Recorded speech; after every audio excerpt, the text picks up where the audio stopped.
Ladies and gentlemen, welcome to episode 11 of the Alibi Pod. Welcome back. We're here. We're live, but not live. I have a fun story to share, a new skill that I learned. Oh boy, that I did not know I had. What's that? The ability to listen to a pop song and tell you what year it came out. I mean, I feel like everybody can listen to a song and be like, oh, this is a 2000s pop song. Not era. Not era. Year. Specific year. You mean if I play a song right now? No, let's not test it. Let me just tell my story. Let's not test it. Okay, tell the story. It's possible that I could do it if you played a song right now, but I don't want to test it because you're going to pull some, deep cut or something. But I did not listen to a lot of pop music, ever. Never listened to a lot of pop music. Never. In my life.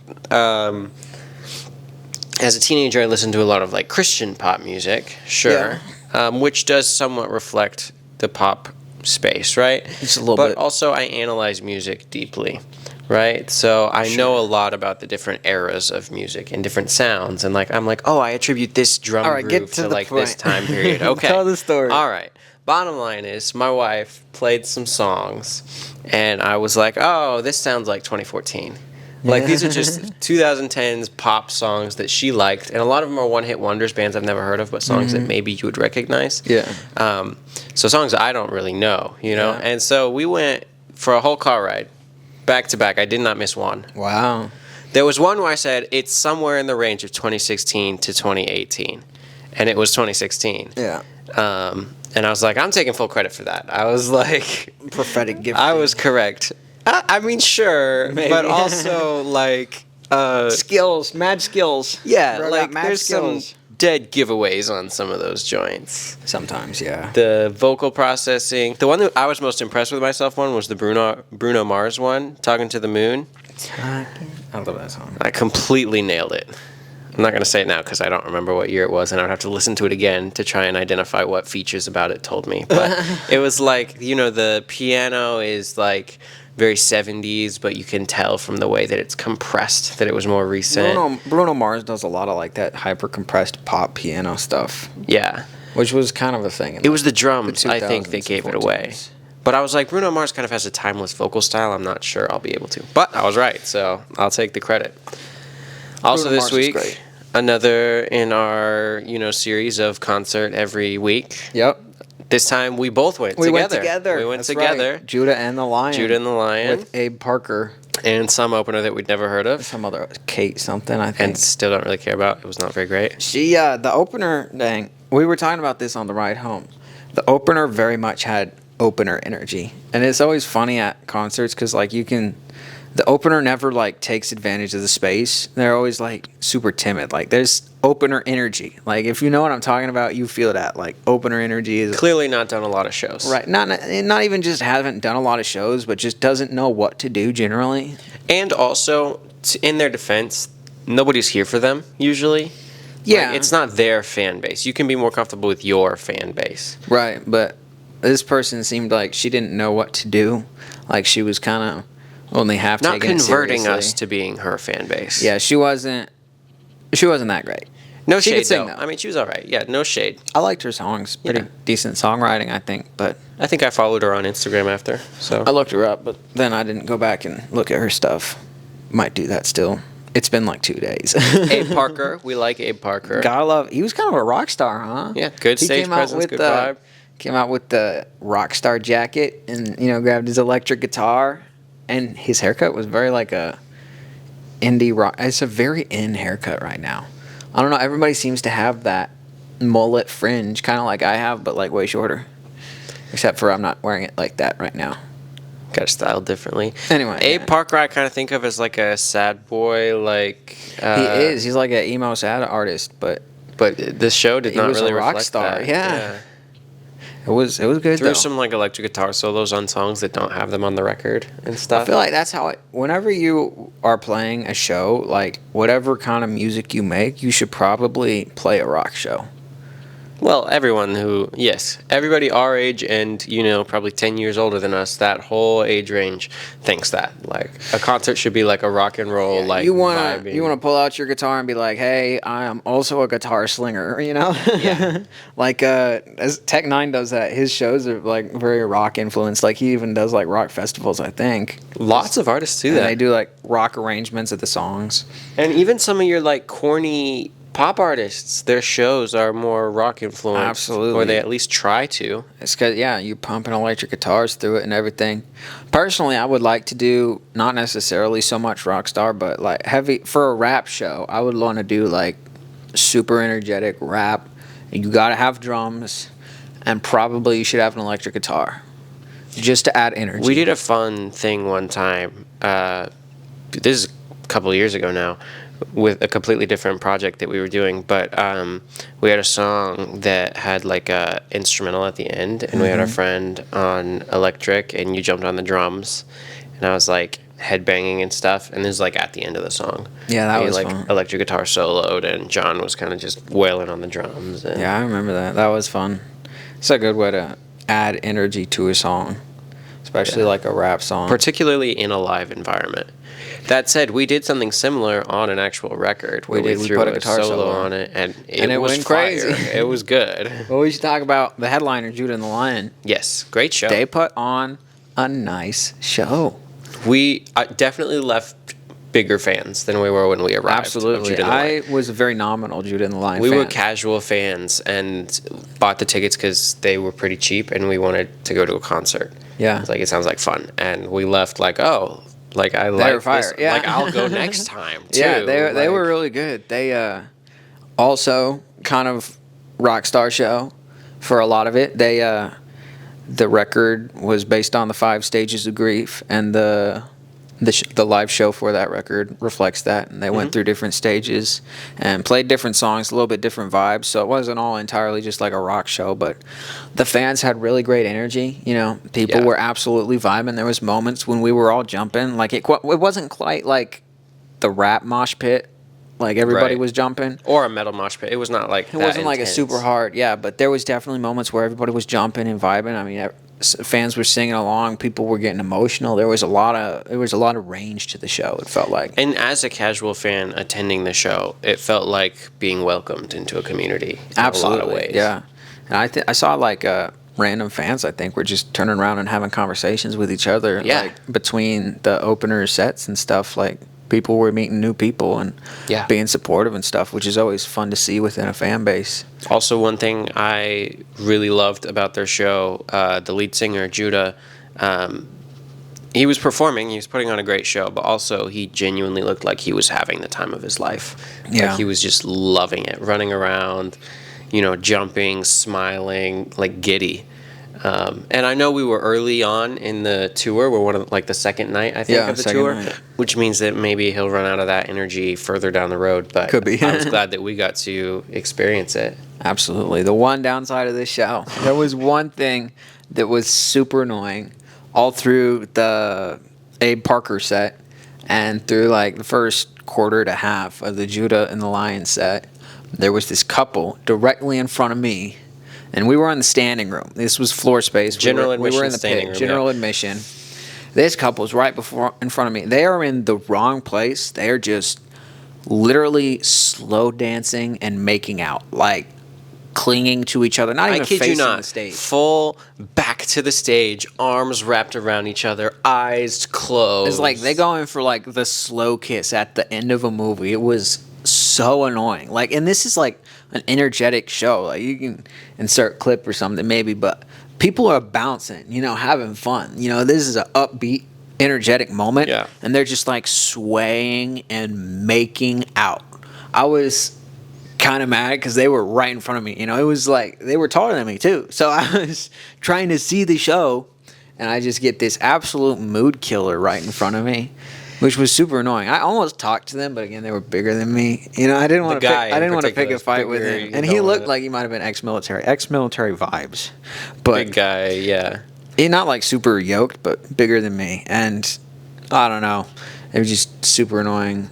I texted. Thankfully, they left partway through the show. They did. must not have been like true fans. Like, this is not representative of the fan base because they're not. Like, they were just looking for a night out. I think. Something like that. I almost talk to them. I want to be like, bro, just get a room. Like just leave. go now. Yeah, go. If you're gonna leave eventually, just leave now. Just like, leave. You know, I'm about to punch you. Some of us are trying to appreciate the show here. Yeah, like I'm not like mad.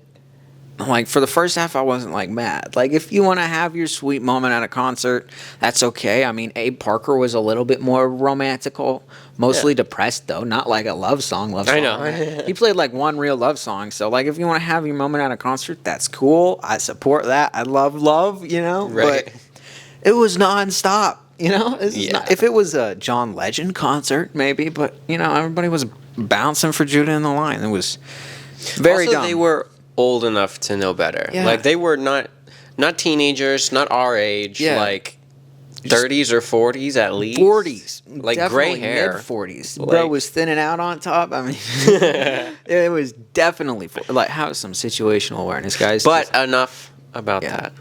It was bad. Don't do that. John could go on for the whole pod just complaining. I'm good at complaining about these idiots. I mean, it might also just be my lack of a person to kiss at a concert. I don't think so. Yeah, if it was him, he wouldn't mind. I don't think it's that, though. I don't think I would prefer it. You know, I'm not mad at PDA, but that was bad. We're mad at it when it's excessive, though. Yeah. And other things to talk about. Yes, sir. I realized that when I laugh on the pod, I do a very much like a Jonah Hill laugh, like the war dogs, like Yeah, well, it's like when you're easing into a laugh. I know. I think it's probably closer to the Jonah Hill laugh if people watch on double speed. Absolutely, yeah. We were listening to the pod a week or two ago. I was with the family. We were going out to dinner, and we played the pod on the way. And whenever I would laugh, I would be like, just like a high-pitched kind of amused I know exactly laugh. the Jonah Hill laugh that you're talking about. And it was exactly like the Jonah Hill laugh from War Dogs, which is fine. I just think whenever you listen to me laughing, don't be like, oh, that guy has a stupid laugh. Think of it as a Jonah Hill laugh from War Dogs. Which it's not to provide specific some to that movie, context. just the meme that went that was popular Jonah was Hill from laugh, that yes. movie, but he does it in other movies, I think. I don't know. I haven't seen Jonah Hill movies for real. Speaking of movies. Yes, speaking of movies. We went to see The Wild Robot. Yes. Which was ridiculous. I made a whole rant about it on one of my TikTok accounts because DreamWorks had no right to go that crazy with that movie. It was so emotional. Very emotional ride. Hit very deep. It was also hilarious. There was a lot of moments where we were cracking up in the theater. I'm kind of about a grin right now, just thinking about some of those moments that were super funny. But it was also super deep and a good representation of like some of the struggles of like motherhood and stuff. And I thought captured a lot of things really well. But what I wanted to talk about, not necessarily has to do with this film, but the opening of this film reminded me of something in cinema at large that I don't enjoy, and that is almost like sadism in film. Okay. Is that how that's pronounced? Sadism? Or is it sadism? The definition of sadistic is like deriving pleasure from someone else's pain. Right. Okay. So this is a shtick in film. Like we like watching sad things. We like watching just people have a horrible time. Like this is like a film thing. Like this is the whole point of horror movies. Like the whole time it's just bad stuff is happening and then it's over. I heard Mr. Beast talk about this on a podcast one time. What did he say? He was like, when the video concepts are something awful happening to me, like me being trapped in a box for a week, it performs super well and everyone loves it. Interesting. He's like, that is apparently what's entertaining to people. Because he was like, I did like the $1 versus $1 million series, and this and that and the other thing. But apparently, anything that causes him, displeasure or pain. I mean, that's the whole point of uncomfort. Wheel Unfortunate from Dude Perfect. People are just kind of sadistic. Yeah, that word has a strong connotation. Sadistic is strong, and it's a much lighter level on Wheel Unfortunate. It's just kind of enjoying Or somebody's impractical moderate jokers. discomfort. I feel like using that word assigns kind of it steals from the gravity of the fact that is an actual mental health right problem. And in But like the YouTube videos, it isn't quite the right word, but I think in a lot of film, like there are movies out there, specifically like in the horror genre. oh yeah, it gets But really it's really just bad. a lot of awful things happening to people, and this is what we enjoy watching just for no reason. Like there's different movies where, I mean, I could name like the Human Caterpillar, like the Tusk movie, stuff that's just disgusting. Like you just watching the worst things happen to people. And then like on a lighter level, there's movies where it's not quite as sadistic is a strong word again, you know? Yeah. Where it's not like the most awful, gruesome things are happening to people, and we watch that for fun. It's more like Just sad. just or like- sad, or stuff is just going wrong. Like just the enjoy horrible, watching- no good, very bad day.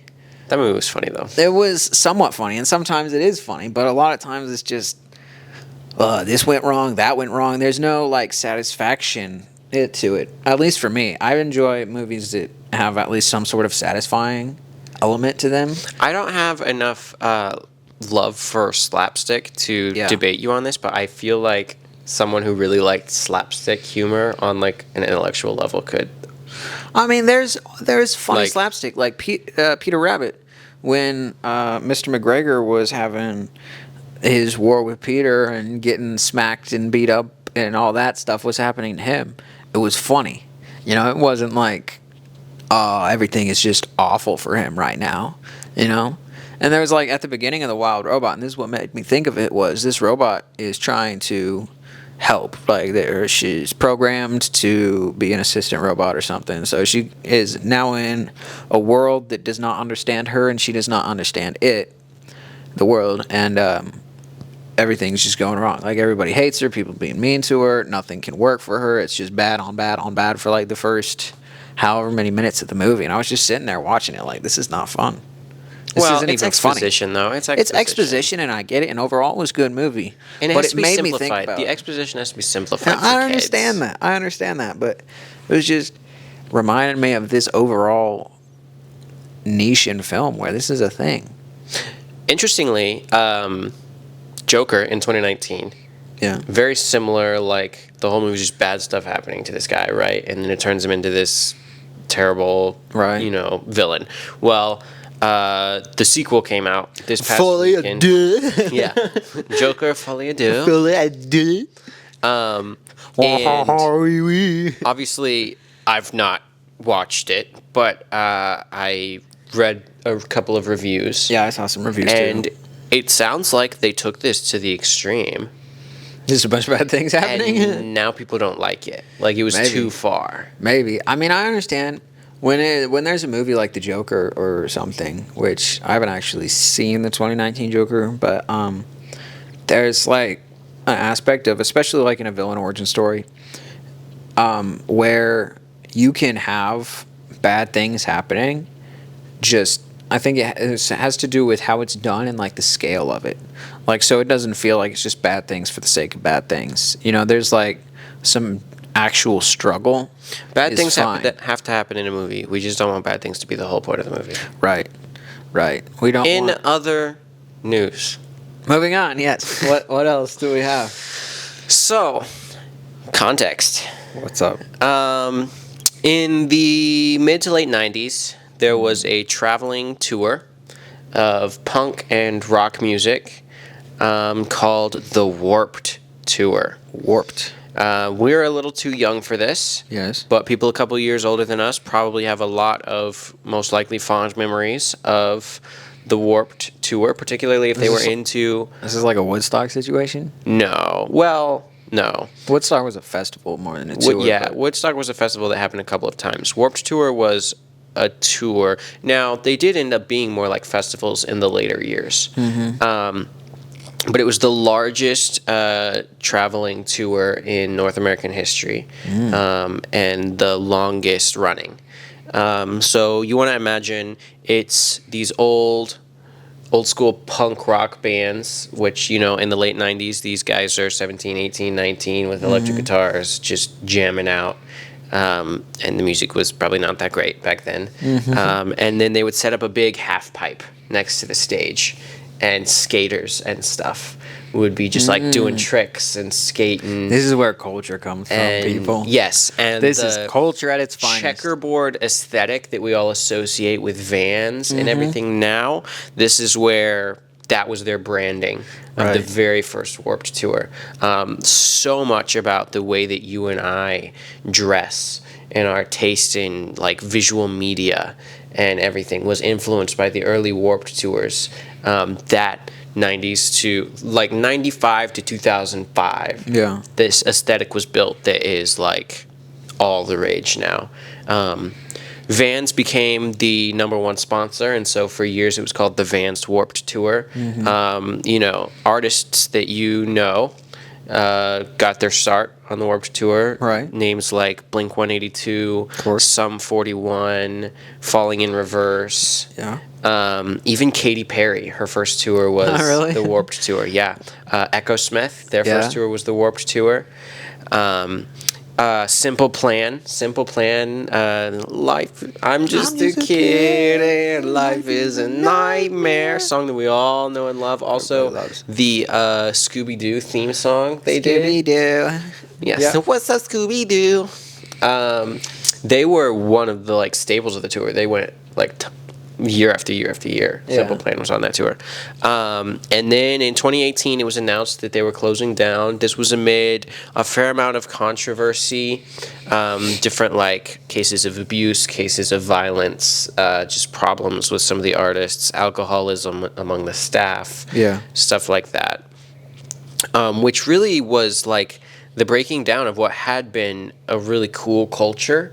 Because it was before it was so hyper commercialized, this Warped Tour had this environment where like they would kind of let people on even if they weren't big artists. They were going to draw crowds. They would have an opener who was able to tour with them, didn't get paid. What they had to do was they had to make dinner for the whole crew in each city. So funny. They made dinner and then they get an opener set. And then there would be another band that they were the groupies. They did all the stage changes and stuff, and their payment was, hey, you get a set. Yeah. Which, you know, that's free labor. That probably isn't okay.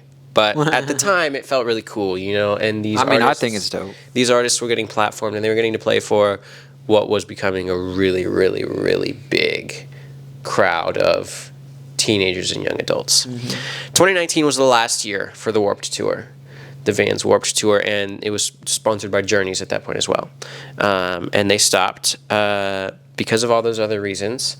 Turns out that then 2020 happened, COVID happened, and they stopped right in time. Yeah, they would have had to stop anyway, probably. And there were, you know, a lot of reasons why people thought that the Warped Tour would never come back. But it was announced. Oh boy! Just last week that in 2025 the Warped Tour will be going again.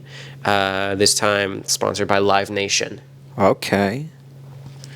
So yeah, you know, people are torn on it. Some of the people who were really into all the stuff back in the day when there was the drama that caused them to close are like, why would you ever like bring that name back? But for all of us who don't even know the details of that, we just know like, hey, this kind of embodies the visual aesthetic and the audio like music of an era that we all kind of wish we could have experienced. But without the weed. Yeah, and other stuff like Checkerboard that. smells like weed, bro. That's just. I honestly, I have no idea. They have not announced who's going to be on the tour, or any of those details. If I had to guess, it's yes, definitely sponsored by Vans, sponsored by Journeys, I'm sure. Who else? I don't know who else. Said Live Nation, right? Live Nation is putting it on, obviously. Hosting, whatever. But I expect some other big like 90s associated brands to sponsor it. And honestly, I expect them to just do like a festival. It's going to be just artists that we know big artists. Yeah. It won't have that same culture anymore. If honestly, my little pet theory, they bring Linkin Park, and it's tied up with the fact that Linkin Park's coming back. I could 100% It's see like that. Linkin Park, Green Day, maybe even Blink 182. Blink 182 is really, really big right now, so I'm sure that's hard to do. Simple Plan is always happy to do Simple a show. Plan would die to be on that tour again. That's their whole social media personality. But yeah, interesting news there. Yeah. That's fun. I'm supportive. It's fine.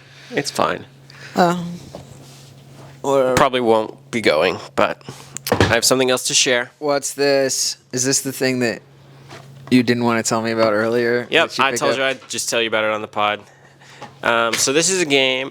There's cards with... We're not going to play the game as it's written because it's a little too complicated for the viewers to enjoy. Right. But we're going to switch it up a little bit. So what we're going to do is we draw 5 cards, and these cards are all like bad things that could happen to you. Oh, yay. Sadism in games. Yeah, actually, interesting that I chose this for today. So it's bad stuff that could happen to you. This is not the apocalyptic version or the adult version, so it's pretty family friendly. So nothing too bad. But I'm gonna select 5 cards, and then you have to rank them 1 to 5. 1 is bad, 2 is very bad, 3 is awful, 4 is horrible, 5 is the worst. Well, okay. I'm excited. All right, so your Let's go. options are... Is this a blind ranking? No. Okay. Lost in a network of underground caves. Okay. Betrayed by a lifelong best friend. Ooh. Eat a bowl full of live maggots. Live maggots. Wow. This is rough. Have all of your toenails slowly removed. Oh, goodness. And dive headfirst into water from a high cliff. This is not easy.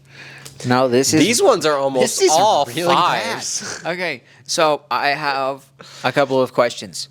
Yeah.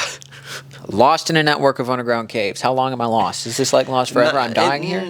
I'm going to say you can probably escape. It's a network, so probably there's an escape route somewhere. I can escape Eventually. Okay, betrayed by a lifelong best friend. What do we mean by betrayed? Because this could be like you stabbed me in the back during our board game, or like let's you shot call this. me. Let's call this a tu brute moment. This is like I I got screwed over in a business deal or something. They're not going to talk to you ever. You're not going to want to talk to them ever again. Wow, this is real betrayal by a is lifelong best friend. eat a Wow. bowl full of live maggots. Live maggots. I don't think I could make it. There's a quick end to that though. Like just eat the bowl and then you're done. That's true. Have all your toenails slowly removed. Is this like? Do I get like anesthetic? Is No, it like is this no, just you like have to endure this. I just have This to is go a through and then long, dive head painful- first into water from a high cliff. Am I gonna die? Am I gonna get hurt? Probably head trauma from that. Okay, so death sounds like probably the best option. So we're gonna dive head first. And actually, we're gonna do Lost in Underground Cabins. Is number 1. Not Number that one. bad. Not that bad. That's bad. Could be worse. But it is not the worst option here. Bowl full of live maggots. That's so manageable. It's so I'll do manageable 2. compared I'll to do some 2 of for these. that. It's Okay, very fine. bad, but it could be worse. Fine. And then at number 3, we're gonna go with death from falling off of a cliff. Sounds better than have all of your toenails removed slowly. Betrayed by a lifelong best friend. Probably gonna have to be 5. That is 4 no. intense. I don't would've know thought about that. Death might be worse. No, than I'm gonna say betrayed by a lifelong best friend is 4. Because that's bad. That's horrible. that is horrible. That's horrible. But having all of your toenails slowly it's- removed is well, worse. there's a good side to being betrayed by a lifelong. I'm sure you'd learn a lot of lessons from that. Oh, And, yeah. like the Oh, Lord yeah. would work in your life, and you would have, a stronger on the other side moment. This might even be better than death. I don't know, but we're gonna say toenails is 5. The right. worst would be to have all There's of the your ranking. toenails. Okay. My turn. Your turn. All right, I get to draw the cards, right? Sure. Okay. Give me my cards. All right. Your options are work undercover to infiltrate a drug ring. Wow, why do you get the easy ones? I like how it you make it. Like it says you infiltrate it. Yeah, you what work the heck? undercover to infiltrate Roll it. down a long, steep hill in a barrel. Also not bad. That'd be hurt. It would hurt. Tied up and tickled for 10 minutes. Why do you get... There's nothing wrong with that. Hand feed a mountain lion and then shot out of a cannon, which is like a thing people do. Are these cards? I mean, they're all equal. No. I feel like we might. I want to replace this. We're gonna switch out. Tied up and tickled for 10 minutes. That's too good. We're gonna have your butt branded with a hot iron stake. Oh my gosh. Oh. And we're gonna take work undercover to infiltrate a drug ring because that's just regular cool. And we're gonna put drive cross country with the most annoying person ever. Oh no. Because Okay. that is clearly worse than infiltrating a drug ring. All right, so roll down a long shot out of a cannon. I'm gonna assume that this is like at the circus. Like it's probably fine. No, it can't be fine. No. Okay. All right. Well, It feels like it can't drive be fine. cross country Never with the mind. most annoying person ever is one. It could be way worse than that. Why are none of these? I got all the hardest ones. We got like recruited to colonize Mars. That'd be dope. You know, what the heck? Well, Fine. do you All right. know how long it takes to get to Mars? Whatever. You're gonna be hanging out with Elon anyway. That's true. I'm Okay, sure. Shot out of a cannon. I'm putting it at 2. Yeah. Well, no, because I'm getting shot out of like a cannon. Like I'm gonna explode when I Yes. get there. Like- Yeah. Absolutely. Well, Okay. probably. roll down a steep hill in a barrel. I will be banged up and bruised, but I'll be alright. That's probably like number one for me. Like that's not as bad as the most annoying person ever. I'm pretty patient. Not for a cross country road trip. You know how long that would take just already? Earbuds in, like. We're gonna assume you got a raw dog it, bro. Okay. Number 3. Oh, this is so hard. Hand feed a mountain lion. I hope I don't Really? lose my hand. You gotta like hand it to him. Shot like, out of a cannon because I have a feeling that it would get over fast. And then the worst 5 is going to be have your butt branded with a hot iron stake. That is I pretty don't bad. like that. I mean, that's actually a thing people do. Like, that's a cosmetic thing is to get branded. What? Yeah. People get branded. Like a tattoo, Yes, but a branding. But you haven't seen those videos on social media, you get like something right here or whatever. Oh, Yeah, people get branded for fun. no. Which is crazy. Ugh. But on that lovely note, Ew. it's a wonderful, sweet note, but I think that's the end of episode 11. Yeah. We're out of time. So, See you yeah. guys. Sadistic episode 11. Bye-bye. See you next week.